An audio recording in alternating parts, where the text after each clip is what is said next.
Are the idlis you're making turning out to be very hard?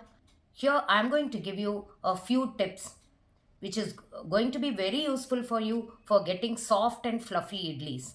Firstly, selection of rice.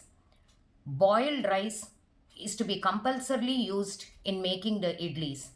The ratio of the rice for making the batter for the idli is 2 glasses of boiled rice, that is the idli rice which is available in the market, plus 2 glasses of raw rice. So it becomes 4 glasses.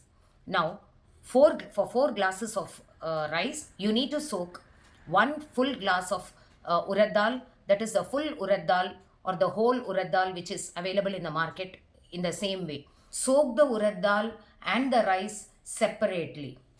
Now, next is grinding. Now, while grinding, grind the urad dal first nicely into a smooth white paste.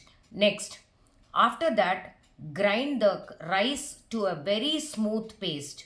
If you grind the rice to a coarse consistency, the idlis will not be soft.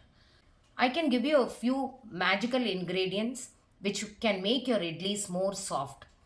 Number one, you can soak for 1 teaspoon of methi seeds for half a kg of batter to be made, or for the same 4 glasses of rice, soak 1 teaspoon of methi along with the rice after washing. Grind it well along with the rice and then mix the urad dal batter together.